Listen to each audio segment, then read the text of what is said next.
Good afternoon, everyone. Pwede bang lakas pa natin palakpak natin kay Lord? Thank you po. We have a brand new series and I'm so excited about this. The Great White Throne. Sino dito yung pag medyo malayo, parang tingin nyo dun sa nasa gitna, parang yung Toblerone? Hindi po yan Toblerone, yan po yung throne, yung Great White Throne. Siyempre, hindi yan yung exact copy or hindi yan yung exact image ng Great White Throne. But I'm very much excited. But before we head on, we just wanna report to you eagerly and gusto namin kayo encourage that yung medical mission po natin ay mangyayari na on October 4. So 6 days to go. And yung mga medical supplies natin has been completed na. So, ibig sabihin, marami na tayong na-pool na medical supplies. May mga pumapalakpak dito. Thank you po, na-excited kayo with us. And hindi lang yung medical supplies yung kompleto na. Pati yung mga tao, pati yung mga leaders, okay, yung mga serve team na will participate on this day. Kompleto na rin po. So, malapit na yan. We're very much excited. And at the same time, we are still pooling. If you are eager and if you want to take part in this, you can still donate monetarily. And it's because we want to maximize the resources kasi we want to extend to more people who will be coming here. And the great thing about this is that when we support, we're not really just after yung material.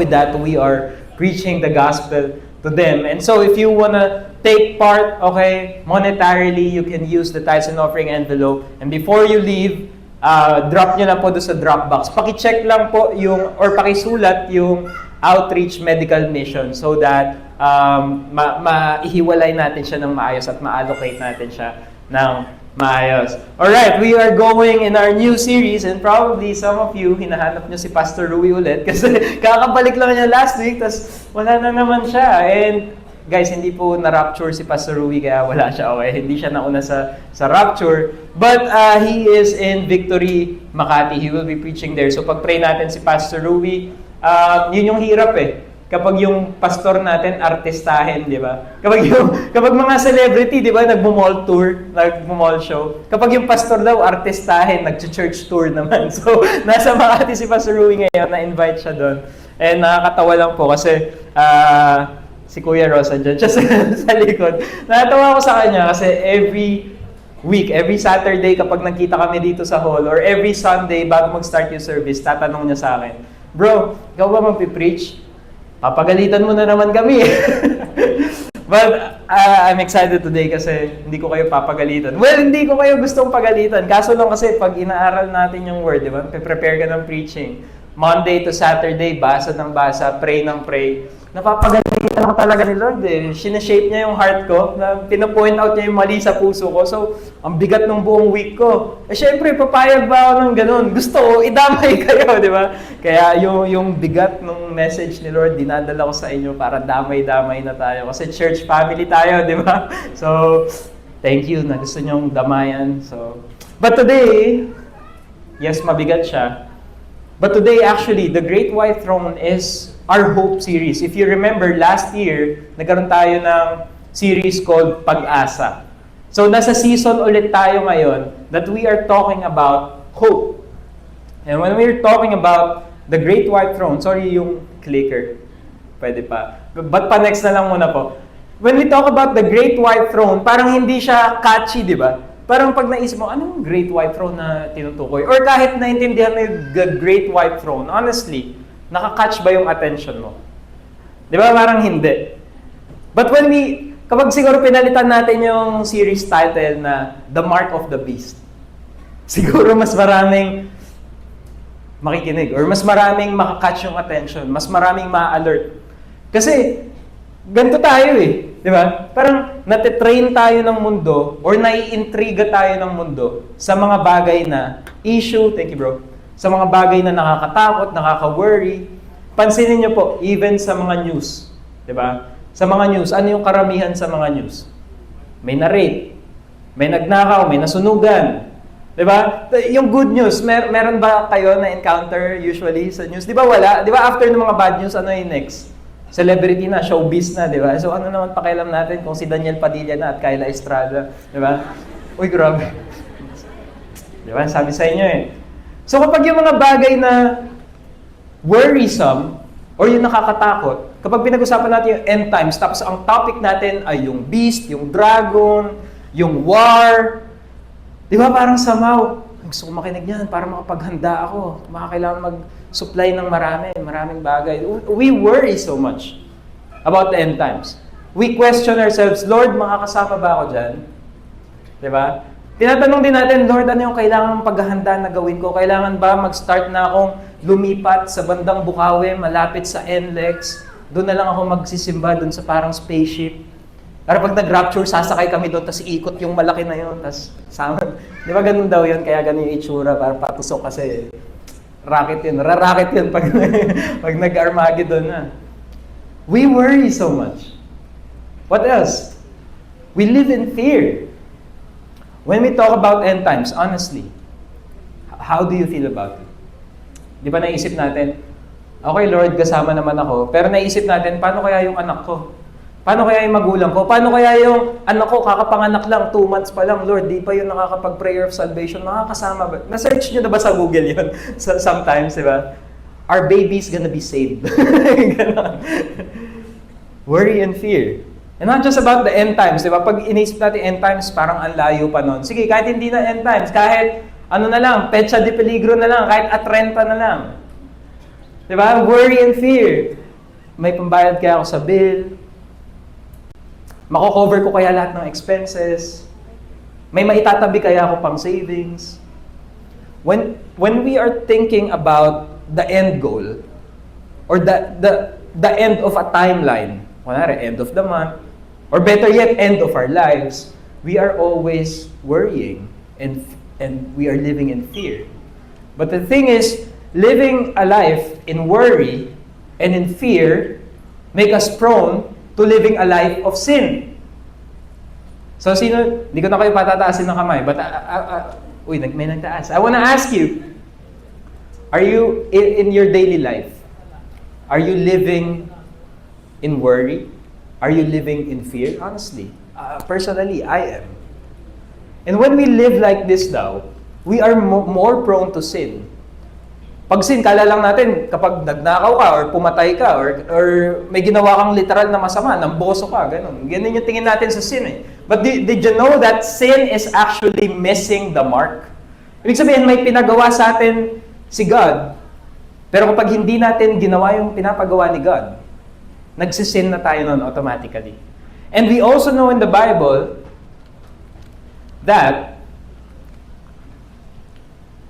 without faith, it is impossible to please God. That's why, yung kabaliktaran ng worry ay worship. So if we're living a life of worry, it's most likely that we are not living a lifestyle of worship. If we are living in fear, it's probably that we are not living a life of faith. And again, the Bible says, without faith, it is impossible to please God. So kapag iniisip natin yung end times ngayon, and ang approach natin or yung posture natin is not in worship, is not in faith, kung ang naiiwan sa atin ay worry at fear, then it's dangerous. Sabi ko sa inyo, hindi ko po kayo pagagalitan today. That's why we're gonna talk about this, because we want, for once, maintindihan talaga natin ano ba yung end times. Ano ba talaga yung mangyayari? Gusto niyo po ba malaman kung ano mangyayari sa end times? Okay, sige. Makinig tayo today. Aralin natin yung word ni Lord today. The question is, sige Jade, end times, natatakot, sige okay na, inaamin ko na, natatakot na ako, kinakabahan na ako. Ang kailangan mag-worship at maging in faith. Pero Jade, sige, paano? Sabihin mo sa akin, how do we live a life of faith? Especially, again, I mentioned earlier that we are being trained by our world to live in fear and constant worry. Everywhere you look. Scroll ka sa social media, ano makikita mo? Super typhoon. There's a super typhoon forming. Oh, fear na. Worry na agad. Scroll ka pa konti, makita mo, ay hindi lang pala 500 billion. 1 trillion pala yung ninakaw. Shucks. Scroll ka pa konti. Ay, nakita mo na si Kyla, saka si Daniel Padilla. Medyo nahimasmasan ka na. Ba't bentang-benta sa inyo? Sila na ba talaga? Hindi, joke lang. We are being trained everywhere we look around us. We are being trained to live a life of fear and worry. And did you know, guys, did you know that this is one of the enemy's strategies to stop us Christians? Sige, nandito na tayo sa church. The enemy doesn't care if you will constantly attend Sunday after Sunday. The enemy doesn't care if you're gonna read your Bible. What the enemy cares about is that paano natin naiintindihan yung sinasabi. So, pag nakita nyo yung landscape ng Christianity, pag nakita nyo yung current situation natin, tayong mga Kristiyano mismo, oo, nagbabasa tayo ng Bible, pero pag nagbasa tayo ng Bible, natatakot tayo. And yun yung gusto ng enemy. Kasi pag natatakot tayo, ano yung mangyayari pag natakot tayo? Siyempre, magdadalawang isip na tayo. Lord, magme-make disciple ba ako? Malapit na ata, parating na yung Antichrist, magkaka-famine na, magkakagera na, baka dapat mag-focus lang muna ako sa pag-secure ng buhay ko, secure ng future ko. Or minsan, mapapaisip pa tayo na, Lord, sulit ba na mag-disciple pa ako? Hindi rin naman ako sure kung masisave ako. Hindi ko alam anong nangyayari sa end times eh. Here's a sample. Aralin natin yung Revelations 19 ngayon, but I'm gonna show this to you. Sorry, mali yun. Revelations 19 verse 19 dapat yan. I'm going to read it to you. And I saw the beast and the kings of the earth with their armies gathered to make war against him, who was sitting on the horse and against his army. Verse 20. And the beast was captured, and with it the false prophet, who in the presence had done the signs by which he deceived those who had received the mark of the beast and those who worshipped its image. These two were thrown alive into the lake of fire that burns with sulfur. When we approach the book of Revelations, ito yung mga nakikita natin. Di ba? Ang dami-daming part ng Revelation na puno ng hope, but for some reason, nadidistort ng evil yung approach natin. At ito lang yung mga nakikita natin. Ang haba-haba ng binasa natin. Pero ito yung nagmamark. Yung beast daw, okay? Yung beast, yung war, magkaka-war. May false prophet. Mangdideceive daw yung false prophet. May mark of the beast daw. Tataka ka ngayon. Magpapasaksak ba ako ng COVID vaccine? And guys, true story I know some people, they rejected the COVID vaccine.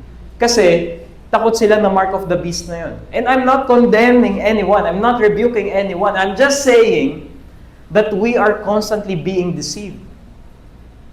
Lake of fire that burns with sulfur. Kumbaga parang, since ang strategy ng enemy ay takutin tayo at pakabahin tayo, instead na makita natin yung truth ng word ni Lord, ang nakikita natin, ito yung mga nag-highlight sa atin. So pag tinignan natin yung end times, ito yung pumapasok sa isip natin.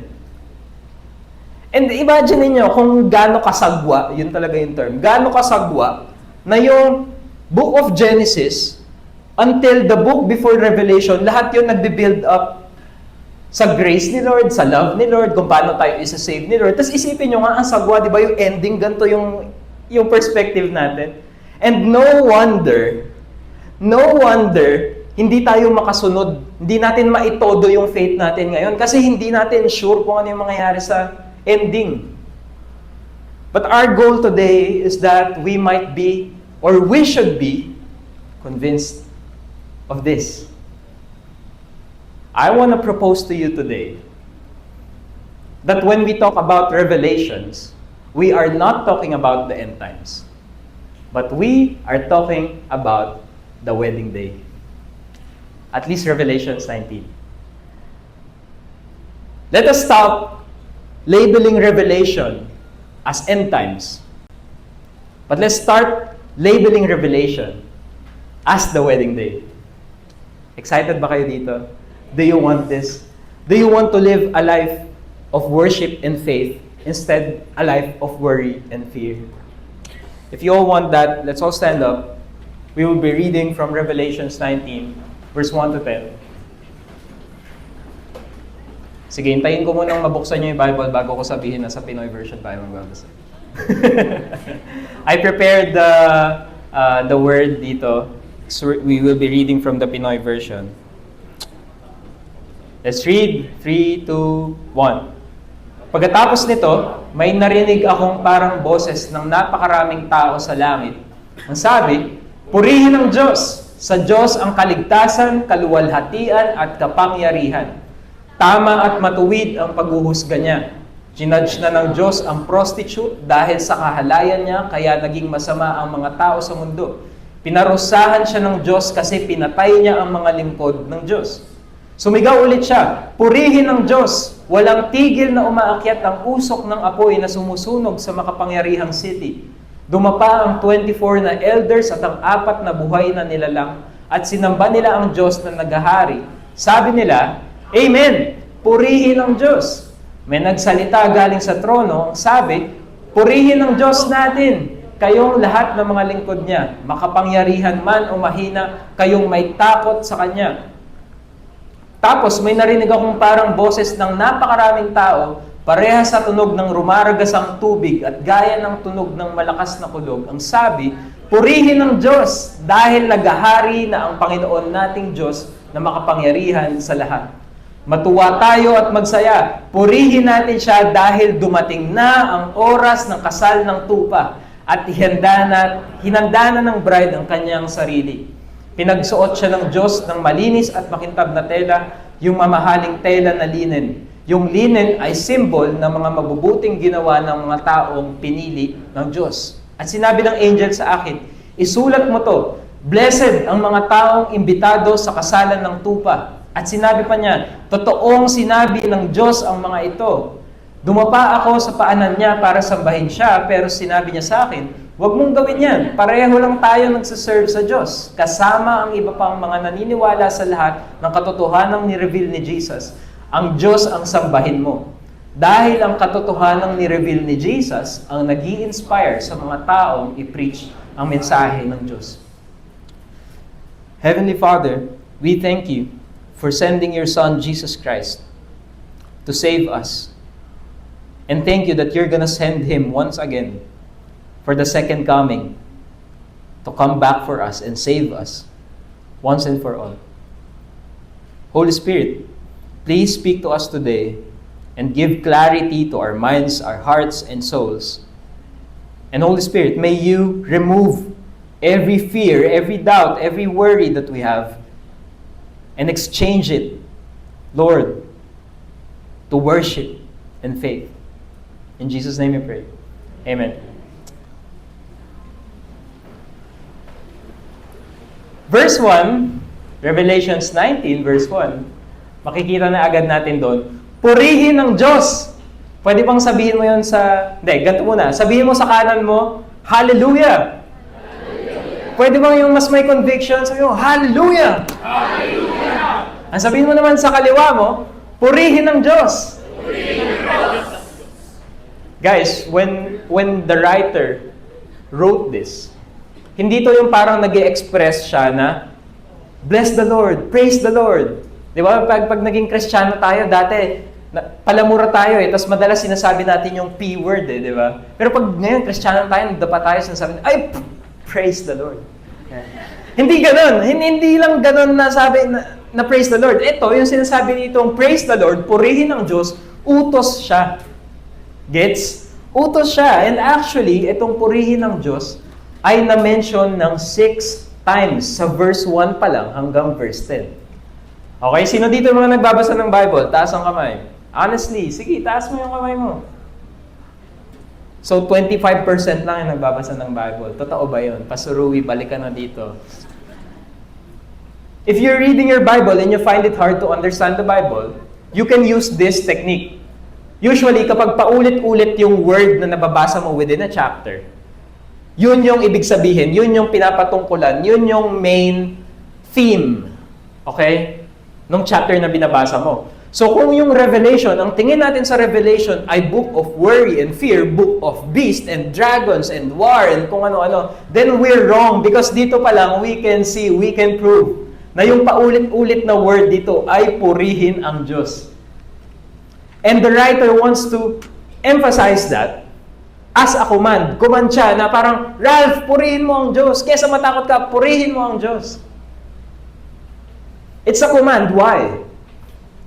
Because they are living in times of great challenge and persecution.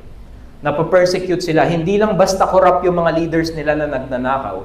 nagnanakaw na, marami ng sports car, tapos ginagawa sa kanila, pinagpupupugot pa sila, nahati sila sa gitna kapag Kristiyano sila. So instead na matakot sila, yung gusto ni writer dito, at ang yung gusto ni Lord din para sa atin today, is to praise Him despite the worry and fear. Let me explain to you this. Yung Book of Revelations po, ay sinulat na coded. Sino dito familiar sa El Filibusterismo at Noli Me Tangere? Taas ang kamay. Ayan. Nakakapagtaka kung hindi ka familiar dyan kasi part yan ng curriculum. Sa high school, di ba? Yung El Fili sa Canoli ay sinulat na may coded, may mga hidden messages. Tama po ba? Kasi ginamit siya ni Rizal na panglaban sa Kastila. At ayaw niya na literal yung pagkakasulat niya. Kasi kung literal yung pagkakasulat niya, ano mangyayari? E di susunugin lang yun ng mga Kastila. Hindi siya mag-spread dun sa mga people. Hindi magi-ignite yung passion ng mga Pilipino kasi hindi aabot sa kanila yung nobela. Tama? So parang ganito rin si writer ng Revelation. Sinulat niya yung Revelation full of symbols, full of imageries. Hindi niya literal na sinusulat yung gusto niyang sabihin kasi ayaw niya na madiskubre yun ng mga persecutor, yung mga oppressors nila at gusto niya ma-reach yung mga taong kinakausap niya. And ang challenge doon ay para sa kanila na sinulatan ni writer, naiintindihan nila tong mga symbols na to. Yung dragon, yung beast, yung war, yung tribulation, yung maraming symbols na yan, sa kanila familiar language yan. Ang problema, ngayon sa ating generation natin, hindi tayo masyadong familiar sa culture nila, sa language nila. So sobrang prone tayo na ma-deceive at ma-distort yung pagkakaintindi natin. Kaya nga, kinuman tayo na purihin ang Diyos kasi ito yung focus natin. Okay? Kapag pinag-usapan natin yung pagdating ni Lord, ang focus natin ay patuloy na maging in faith at patuloy na mag-worship. Kesa makinig sa napakaraming speculation, makinig sa, ay, ito na yung Antichrist. Balita ko, ito na yung Antichrist talaga. Parang starts with letter Q. Di ba? Sa Pilipinas, dun sa Dinagat Island, parang yung buong island na yun, meron ng Antichrist doon. Instead of doing that, we are commanded to praise the Lord and focus on what really matters. And just to equip you, para lang informed kayo, I want you guys to be informed. Okay? Kasi pag tingin natin sa social media, sa mga videos, sa mga reels, na-expose na rin naman tayo sa kung ano-anong speculation, di ba? So might as well, I would explain to you ano ba yung different approach sa Revelation. So kung gusto nyo ma-board sa preaching, ito na yung part na yun. Okay, so pwede na kayo ma-board. 3, 2, 1, go. Okay. Ito yung apat na approach sa pagbabasa at pag-interpret ng Revelation. Number 1, preterist. It already happened. Ibig sabihin, lahat ng nakasulat sa Revelation, since symbol siya na parang Noli at Elfili, nangyari na siya ng history nila. Okay, lahat nangyari na sa past. Yun yung first approach. Second approach, historicist. Ibig sabihin, may mga part ng Revelation na nangyari na before sa time nila, pero merong mga part ng Revelation na nangyayari today at may part ng Revelation na mangyayari in the future. Kumbaga para siyang timeline ng human history. Gets? So dito papasok yung, pag may mga napanood kayo sa YouTube na, etong year na to, 1980s, ito na yung first horseman, ganyan. Itong year na to, itong date na to, ipapanganak na yung next na Antichrist. I'm not saying that's wrong, okay? I'm just telling you kung ano yung mga approach na yun. So, dito pasok yun. Futurist naman, everything na written sa Revelation mangyayari in the future. So, most likely, dito rin pasok yung mga, yung 1,000 years na magre-reign si Christ, 1,000 years na magre-reign si Satan. Dito pasok yung may tribulation. Dito pasok yung, hindi ko alam kung nakwentuhan kayo ng lolo nyo or lola nyo na Christian ng ganito. Dito pasok yung papapiliin ka kung papatatak ka ng mark of the beast, tas pag hindi ka daw magpapatatak, gagawin sa'yo, pupugutan ka ng ulo. Tas yung catch, blade yung gagamitin. Nasabihan ba kayo ng gano'n or ako lang? Ako kasi gano'n yung sabi sa akin eh. So takot na takot talaga ako. And then last is idealist. And what this means is that it's always happening every age. Kumbaga, si Book of Revelations, just like most of the Gospels, sinulat siya para doon sa mga tao dati, pero relevant pa rin siya sa atin today, tas relevant pa rin siya sa next generation, tas relevant pa rin sa next generation until such time na dumating na talaga si Jesus. Now, I'm not explaining this to you para pumili ka ng side mo. Okay? Hindi para si Joyce, pipiliin niya, preterist siya, kunwari. Tapos, si Kim, sa likod, pipiliin niya, idealist, tapos magdedebate sila at mag-aaway sila sa social media. Diba? That's not the intention why I showed you this. I showed you this to say that, gusto niyo po ba malaman kung ano yung pinakatama dito? Gusto niyo ba? Yung pinakatama dyan ay lahat. Nobody knows. These are just human effort to interpret or put system kung paano maiintindihan yung revelation. But lahat to may timeless truth. And what's common with the four of these ay ito. Number one, there was a persecution in the past. Nung time ni Jesus, may persecution. And then what happened? Jesus already died and resurrected. That's what happened in the past. In the present, there is persecution in the present. Ngayon, di ba, may nagegerahan, may mga pinapatay na Kristiyano. But the church continues to thrive and grow. Good example, best example, I think. Siyempre, bias tayo. Every nation tayo, di ba? Despite the challenges and persecution around the world sa mga Kristiyano, did you know that 100 plus na, 150 plus na yung churches natin, which started in the Philippines, now yung every nation churches are spread out across the globe. And then last, there may be persecution in the future, yet we have the assurance of salvation and eternal hope. So guys, it doesn't matter kung sino ka doon sa apat na yon. It doesn't matter kung sino yung nagko-convince sa'yo sa social media na, sis, huwag ka magpa-vaccine. Sis, ayan na, ito na yung mark of the beast. Ito na yung mga dragon, ganyan. It doesn't matter. What matters is that there is a timeless truth that in the past, in the present, in the future, Jesus will continue to reign and be victorious. That is our focus today. That's why we are commanded, again, na purihin ang Diyos. Sa Diyos ang kaligtasan, kaluwalhatian, at kapangyarihan. This is us. Ito yung stance natin. Hindi tayo yung pupunta sa social media at makikipag-away kung ano talaga yung totoong mangyayari sa rapture. Hindi tayo yun.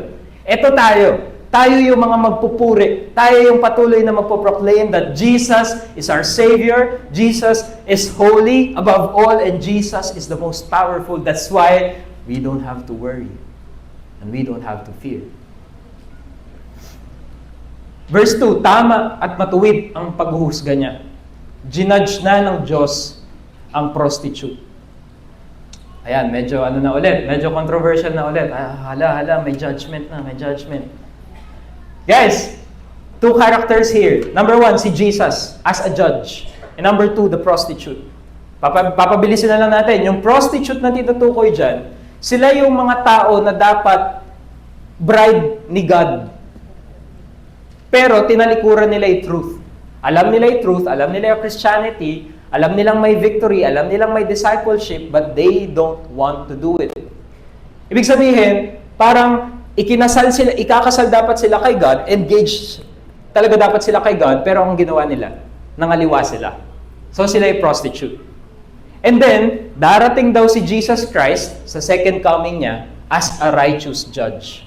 Ano ibig sabihin nun? Ang ibig sabihin po nun, pagdating dito ni Jesus Christ sa second coming, hindi siya pupunta dito na, oh guys, Victory May Kawayan, last call, lahat ng gusto ma-save, magpalista na. Ayaw niyong makinig kay Jade, sige, ako na lang pupunta, tapos magpapa-last call ako, okay? Last 10 minutes, kung hindi ka makakalista, hindi ka makakasama.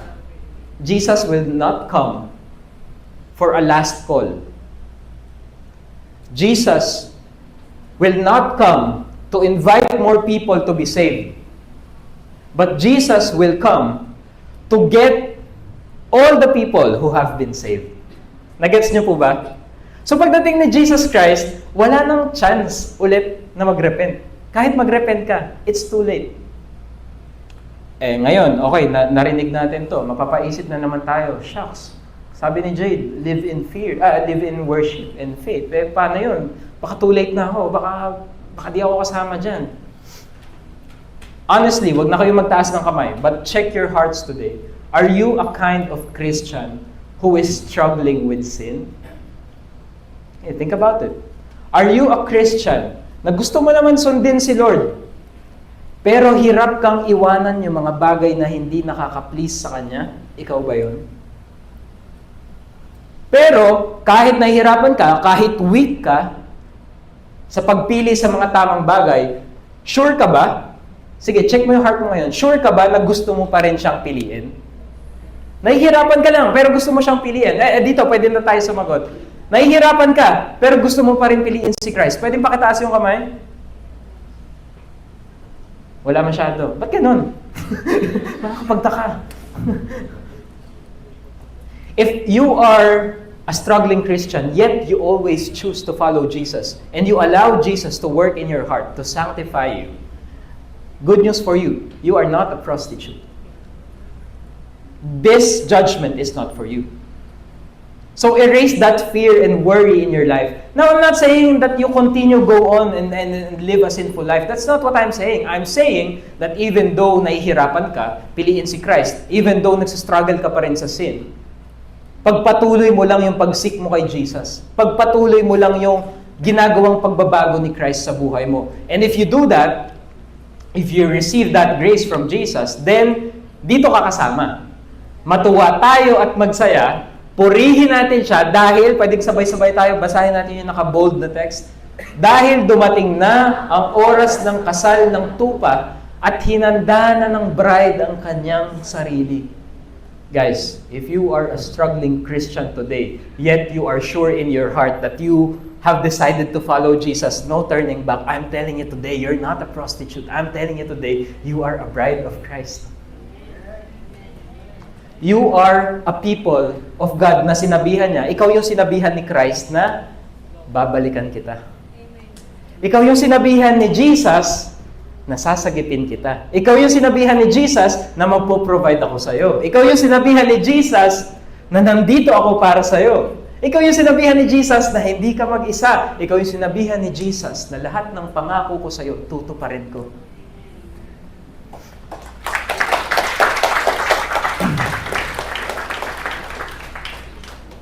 And when we think about weddings, hindi ito yung nakikita natin, right?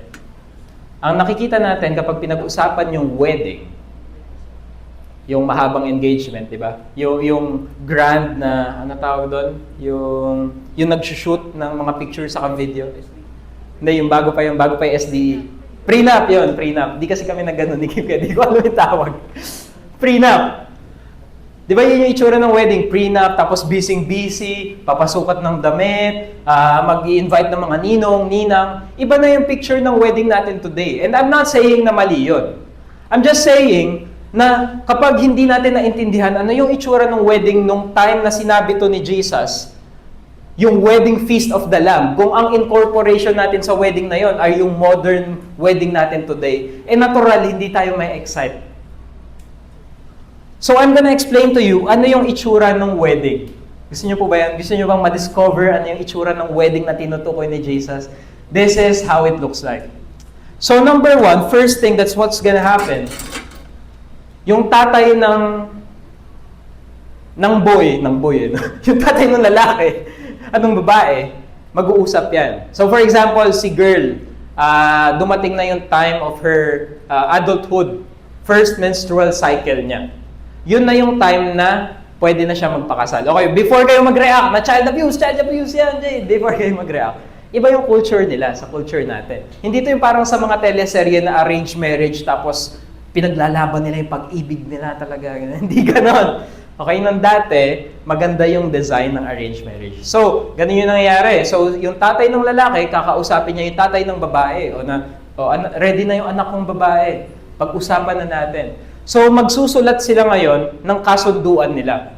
Okay? So, magbibigay ng promises yung tatay ng lalaki dun sa tatay ng babae na kapag nagpakasal yung mga anak natin, magko-collaborate na yung family natin, magtutulungan na tayo, yung mga alaga nating hayop, pagtutulungan nating alagaan yan para maging masagana, ganyan. So, maganda yung picture. Yung picture really is joining of families together. Alright? And then next, kung nag-usap na sila, pepresyuhan na. Mali yung term ko, pangit yung term ko eh. Iba-value na, bibigyan na ng value. O magkano? Magkano yung ibibigay mo sa amin na gift? tatanungin yun ng tatay ng babae. Ang tawag doon, mohar. Okay? So, pag pinag-usapan na nila yung price at kayang patunayan nung father side, okay, kaya binibigyan ng presyo para mapakita yung sincerity na sobrang ganda po ng anak nyo at yung lahi nyo, talagang tinitingala namin kayo dahil sumusunod kayo sa Diyos. Dahil dyan, ipoprove namin yung sincerity namin, ito yung ibibigay namin sa inyo. Na gets? Gets? So kapag approve na, tapos na mag-uusap yung dalawang tatay, time naman nung anak. Pwede pa help po? Ayan. Marriage covenant. So time naman nung groom to be. Okay, magsasabi na siya ng covenant niya dun sa babae. That is called the ketubah. So, sasabihin niya, aalagaan kita, magpo-provide ako para sa'yo, hindi kita aawayin. Pag may nag-vow na ganun sa kasal, hindi yun totoo. Sorry, Kim, lagi kita yung naaway. But the groom is always making promises and messages of hope to the girl. Tapos kapag na-convince si lady, si bride-to-be, ang next na mangyayari ay cup of acceptance. So sabay nilang iinumin yung cup, yung wine. And that means, okay na, nagkasundo na tayo. Pero by that time, kasal na sila legally, okay? Ipapasa na yun sa court, kasal na sila legally, pero hindi pa sila magsasama. Bakit? Aalis ulit si lalaki. Si lalaking anak, aalis siya. Bago siya umalis, mag-iiwan siya ng pledge of gift. Ibig sabihin parang, aalis muna ako pero iiwan ko sa iyo itong bracelet na to. Kapag tinignan mo yan, yan ang magpapaalala na talagang mahal kita at babalikan kita. Ganyan. Alright? Aalis siya. Bakit siya aalis? Kasi si father side, si tatay at si anak, babalik sila dun sa lugar nila. Tapos bubuo sila ng bahay. At bubuo sila ng room na doon titira yung babae. Ibig sabihin, gustong i-add sa family yung babae. Kasi yun nga yung picture eh. Hindi lang dalawang mag-asawa na bubukod. Pero dalawang mag-asawa na nagsisimbolize ng unity ng families na magtutulungan. Alright? And next. Habang wala si guy, si groom-to-be, dapat si babae ay always waiting. Kahit gabi na, magpupuyat dapat siya. Ang pinag-usapan natin dito, hindi 1 day, 2 days, 3 days. It can span to weeks, months, even years. Depende kung gaano kalaki yung pine-prepare na bahay para doon kay girl. Okay? So, si bride-to-be, kailangan lagi siyang ready. Kahit sa gabi, kailangan lagi siyang ready. So, kung nagpasukat na siya ng damit, kailangan i-keep niya yung diet niya kasi baka tumaba siya, tapos hindi na. Di ba? Nakaka-relate ba kayo doon? Baka hindi na kumasya yung nagawang gown. And hindi lang yon, kailangan niyang protektahan yung purity niya. Kahit maraming umaaligid dyan na mga lalaki na mas gwapo or whatever, nasil na yung covenant nila, kailangan panindigan niya, kailangan maghintay siya, at kailangan meron siyang lamp palagi, may ilaw. Bakit? Kailangan laging may ilaw sa gabi kasi yung pagdating ng lalaki, usually sa gabi nangyayari. So malayo pa yung lalaki dahil may lamp si bride-to-be. Makikita na niya na, uy, ayun na yung gwapo kong asawa, ganyan, parating na. Tapos habang naglalakad yung groom, kasama niya na yung family and friends niya, tapos may trumpet silang dalawa. May trumpet silang dala, para malayo palang marinig na ng girl. Tapos pag narinig ni girl, di ba may ilaw siya? Iilawan niya, makukonfirm niya, ito na yun. Ito na yung asawa ko. O sige, nag-meet na sila, ito na yung mangyayari. Wedding, feast, and consummation. Ang mangyayari sa wedding feast, di ba, nagkita na sila, bubuhatin nung lalaki, yung babae, kaya may culture tayo ngayon sa kasal na binubuhat. Bubuhatin niya yung babae, tapos dun isa-celebrate yung union nila. And then after that, there are 7 days celebration. Ibig sabihin yung buong community nila, for 7 days, di ko alam anong picture nun, kung matutulog ba sila nun, or only drinks, only food sila for 7 days. Kain lang sila ng kain, at sayaw lang sila ng sayaw together. Kasi yun yung picture ng marriage. Ibig sabihin, ito yung pag kinasal kayo, ito yung itsura ng magiging buhay nyo. Masagana, masaya, celebrative. Nagigets nyo, nakakasunod po kayo. So, yung marriage nun, hindi lang para sa dalawang tao. Para sa mas maraming tao na magjo-join together, magsa-celebrate together. And did you know that 7 days, the number 7 in the Bible, means completion. Ibig sabihin, it symbolizes an eternity worth of joy and abundance and love. Now, this will blow your mind. Lahat to may corresponding na ibig sabihin sa wedding natin with Jesus Christ. Ready na ba kayo? First, Father arranges marriage dito sa Jewish tradition. Ano yung equivalent nun kay Jesus? The Father, God the Father, sends Jesus Christ for His bride. Yung first coming ni Jesus, we are all sinners, we are all doomed to die, but Christ was sent for us. Next, bride price, yung muhar. Pepresyohan kung magkano yung worth nung bride. Tayo, ano yung presyo na binayaran sa atin ni Kristo? Yung dugo niya, yung buhay niya. Marriage covenant, yung exchange of promises. Ano yung equivalent nun? Si Jesus, when He made His new covenant to us. Yung old covenant, di ba, na pag-aralan natin sa Hebrews, yung old covenant, hindi niya na-solve yung problema ng humanity. Pero yung ginawa ni Jesus, yung promises niya sa atin, yun yung talagang magsisave sa atin once and for all. And what happened next? The Last Supper, the cup of acceptance. Di ba pag nag-agree na yung lalaki at babae, iinom sila ng cup together. Now, do you remember the Last Supper? When Christ told His disciples, okay, mag-drink tayo ng cup ngayon, kumain tayo ng bread, pero ito na yung last ko. Hindi pa ako ulit iinom hanggang makabalik ako at dadalhin ko na kayo sa kingdom ko. Tuloy natin yan mamaya. Pledge of gift during separation. Do you remember when Christ ascended, sabi ni Christ sa atin, I will send you a helper, the Holy Spirit. That is a seal of the promise of Christ to us. That is a seal to us na, yes, hindi natin kasama yung groom natin, hindi natin alam kailan babalik si Jesus, but we have the Holy Spirit helping us, reminding us, encouraging us, giving us hope.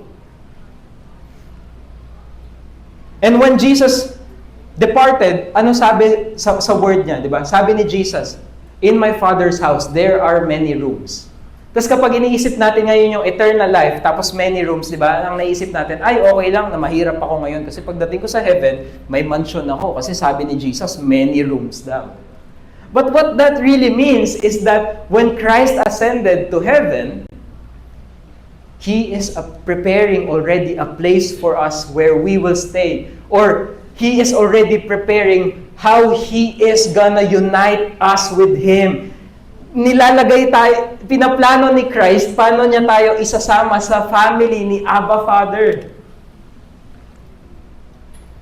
Brides waiting. This is the church's holiness and righteous deeds. So while waiting for Jesus, sure tayo na babalik si Jesus kasi may Holy Spirit na nag-seal, di ba? Babalik si Jesus. So, ano yung gagawin natin as a bride? We're gonna wait eagerly. We're not gonna move in fear and worry. Hindi tayo magpapaka-busy sa kung ano-anong speculation about the end times, but we're gonna focus on what we are called to do. We are called to what? Go and make disciples. That's what we're gonna do as a church. Yung lamp natin, naalala nyo kanina, yung lamp ng bride, yung lamp natin, yung passion natin, yung apoy natin, dapat laging nakasindi. Guys, if your faith is wavering today, if yung apoy mo nag-tone down na today, I'm encouraging you, ask the Lord to reignite your fire as you wait for Him. Sudden return with a shout, with the trumpet. Kapag pinag-usapan yung trumpet, darating na si Christ, di ba? Natatakot tayo. Ayan na yung alarm, magigera na, baka maiwan ako. No! The symbol of the trumpet in Christ's return is a symbol, it's a sound, it's a signal of celebration and grand feast. Finally, tapos na yung kahirapan sa mundo. Finally, tapos na yung mga sakit. Finally, tapos na yung kamatayan sa mundo. Ito na si Christ. Dala-dala na niya yung joy and perfect love and eternal life. So what's there to fear, guys? What's there to fear? There's nothing to fear. When we think about the return of Christ, it's all about hope. And then lastly, the marriage supper of the Lamb will happen.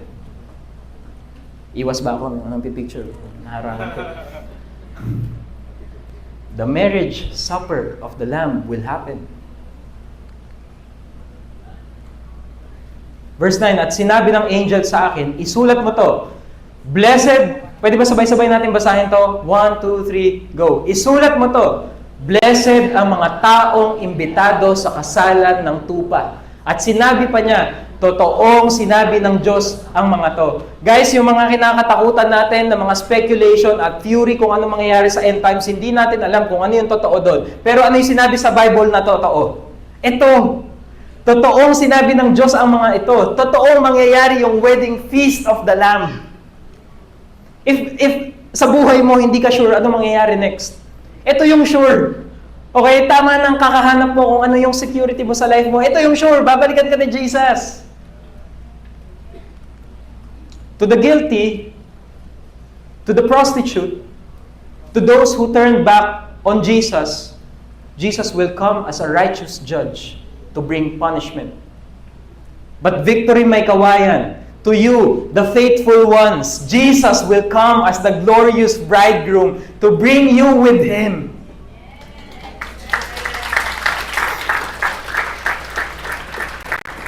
Yes, you are struggling. Yes, wala kang mga support. Yes, yung bahay mo nirerentahan mo lang, tas tulo pa ng tulo, especially nung daan mga bagyo, tulo ng tulo.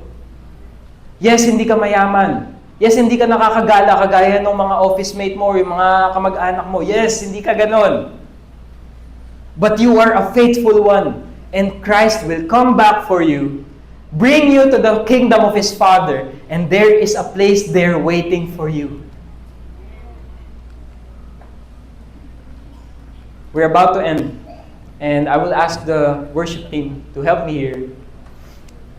Dahil ang katotohanan ni-reveal ni Jesus ang nag-i-inspire sa mga taong i-preach ang mensahe ng Diyos. Guys, when we look around the world today, it's filled with hope, with worry and fear. Even sometimes, us bilang Christians, masyado tayong nag-aalala at masyadong tayong takot sa end times. Hindi lang sa end times, sa atrenta na lang. Na hindi natin magawa yung mga pinapagawa sa atin ni Christ. Kasi sobra tayo natatakot at nag-aalala.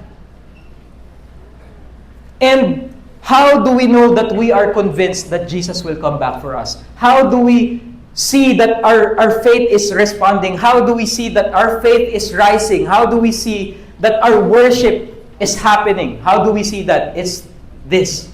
Kapag hindi mo na mapigilan at inspired ka na i-share yung gospel kahit saan ka magpunta. Tipong kapag naglakad ka, tas nagasgas ka, ang lalabas sa'yo hindi dugo, ang lalabas sa'yo Jesus.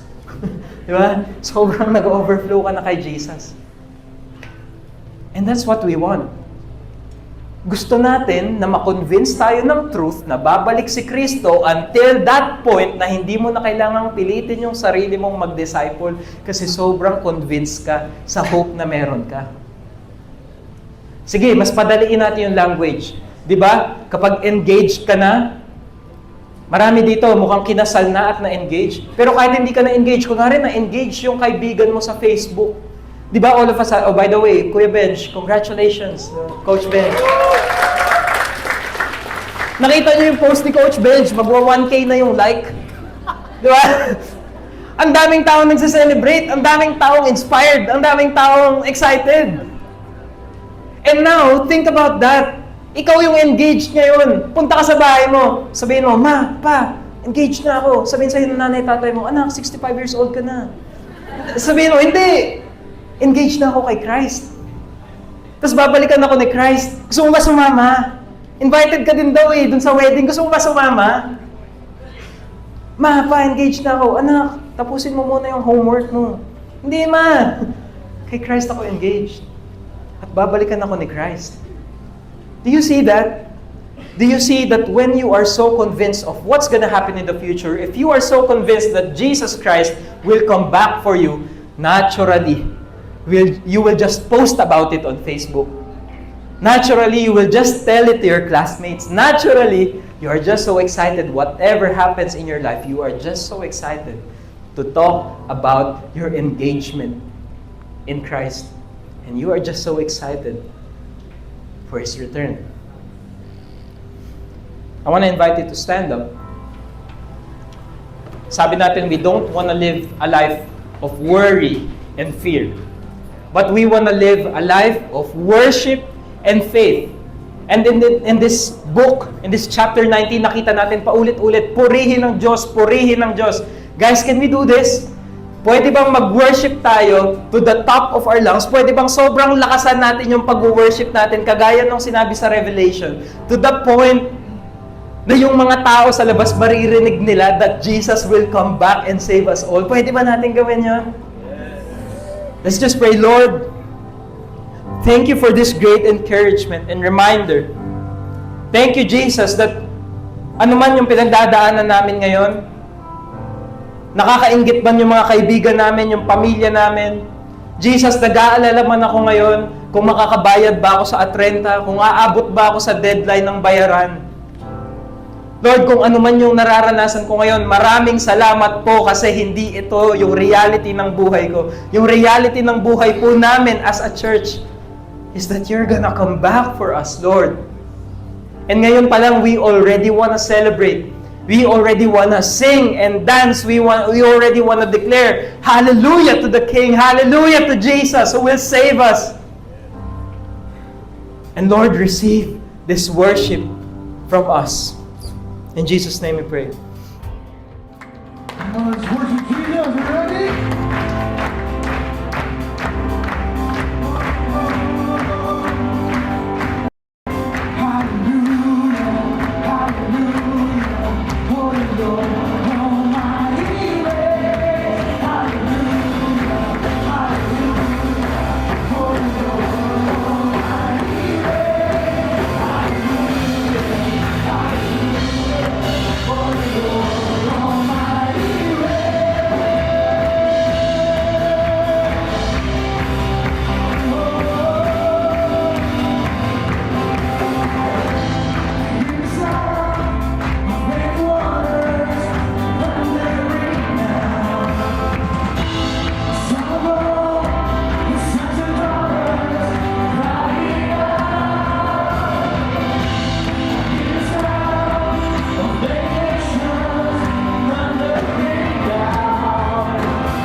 Hallelujah, Lord.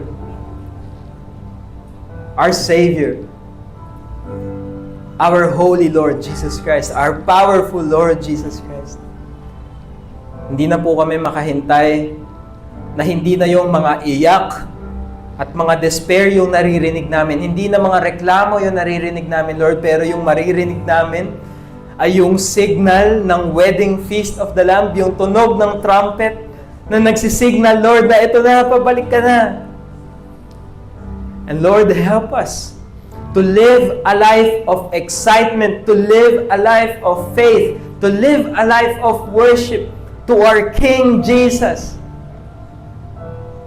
Lord, we are so excited. Lord, gusto na namin kayo makasama at gusto na namin kayo makita. Pero ngayon, Lord, na wala pa po kami doon, na hindi pa po kayo bumabalik, Lord, tulungan niyo po kami na mag-invite pa ng marami sa grand wedding of the Lamb. Tulungan niyo kami, Lord, na sabihin sa mga kaibigan namin at sa mga kapamilya namin na invited din sila doon, na kailangan nilang sumama, kailangan kanilang makita, kailangan kanilang makilala.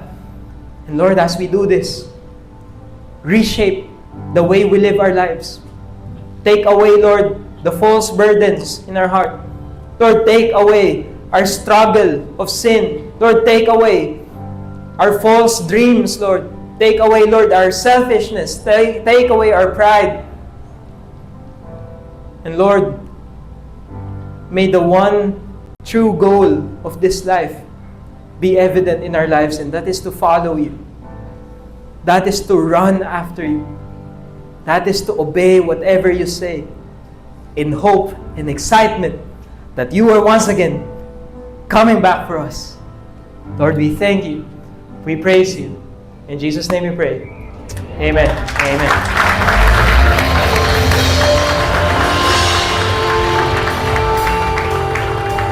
You are now sent out.